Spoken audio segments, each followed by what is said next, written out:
Here's really another important thing, parents. This is really important in child raising, not bearing. I know nothing about the former. When your children make the most important decisions of their life, chances are you will not be there. The only way to get the best of an argument is to avoid it. Now, that doesn't mean you have to give away your principles or anything of that nature, but realize that arguing is not going to get you the behavior you want. I'm guilty. I did it this weekend. I had to say, what are you doing with my granddaughter? You can't win an argument with her. I mean, she's not smart enough yet to realize that I'm right. You get the behavior you reward. You don't get what you hope for, wish for, beg for. You get the behavior you reward.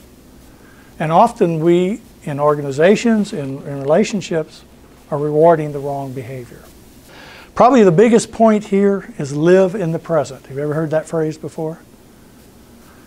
So many times we will put ourselves in a position of we got one foot way back here in the past, worrying about things that we can't change.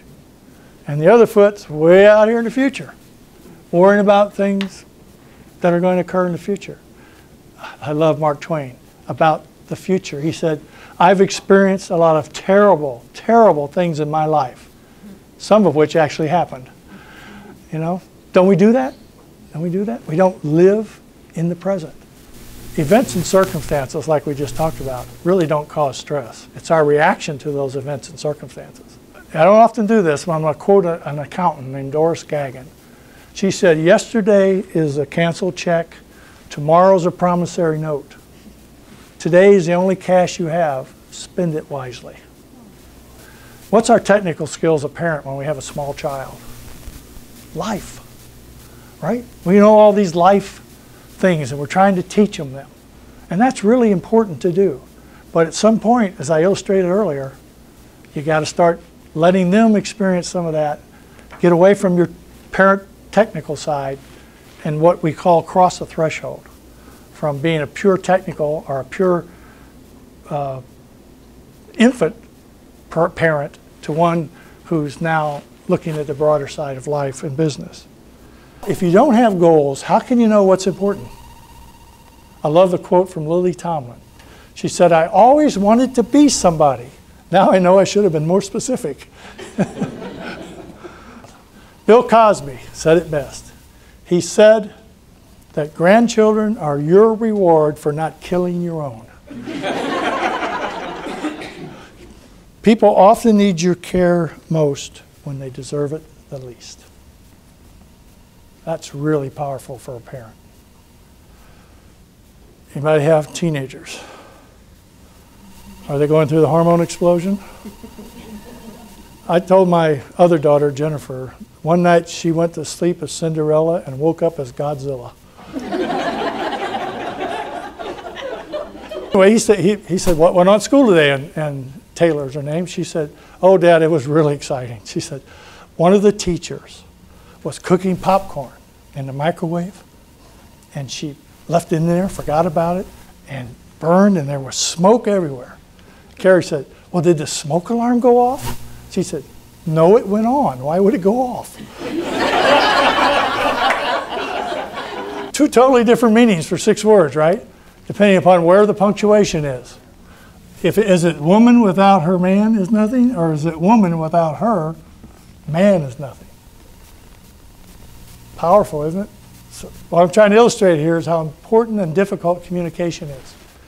True story, I did this once and I wrote this a little too close together, and some guy in the back said, I don't know who Herman is, but I'd like to meet him. Attack the problem, not the person.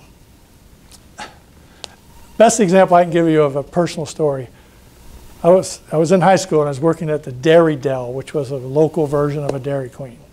And I was working second shift, and we had a factory close by, and these folks would come up 8 o'clock at night to get their lunch. And we did hamburgers and milkshakes and all that standard stuff. And it was about my second or third day there, and I was in charge of the milkshakes. And we had a long line of people. And you know how milkshakes, you know that little machine, and we had paper cups, and I was trying to speeded along, and I got the metal blade a little too close to the outside of the paper cup. And all of a sudden, I'm feeling this cold stuff hitting me in the face. And literally, I could not figure out what was going on for about 15 seconds. And in the interim, and it's a little place, it wasn't as big as this room, chocolate milkshake on all four walls, all over me, all over my associates. Robert Heil was the man that owned that business. He could have and should have fired my butt right there. But you know what he did? He said, I understand, Paul. You're trying to make it faster. Now, we're going to teach you something here that doesn't work. But his caring to me was so impactful that I still carry that example with me. And sometimes when in the leadership role, when people got the milkshake going too fast, I accept it. And I try and help them understand what's going on there. So Charlie Jarvis said it best. He said, people have a tremendous reservoir of common sense because they haven't used any of it yet.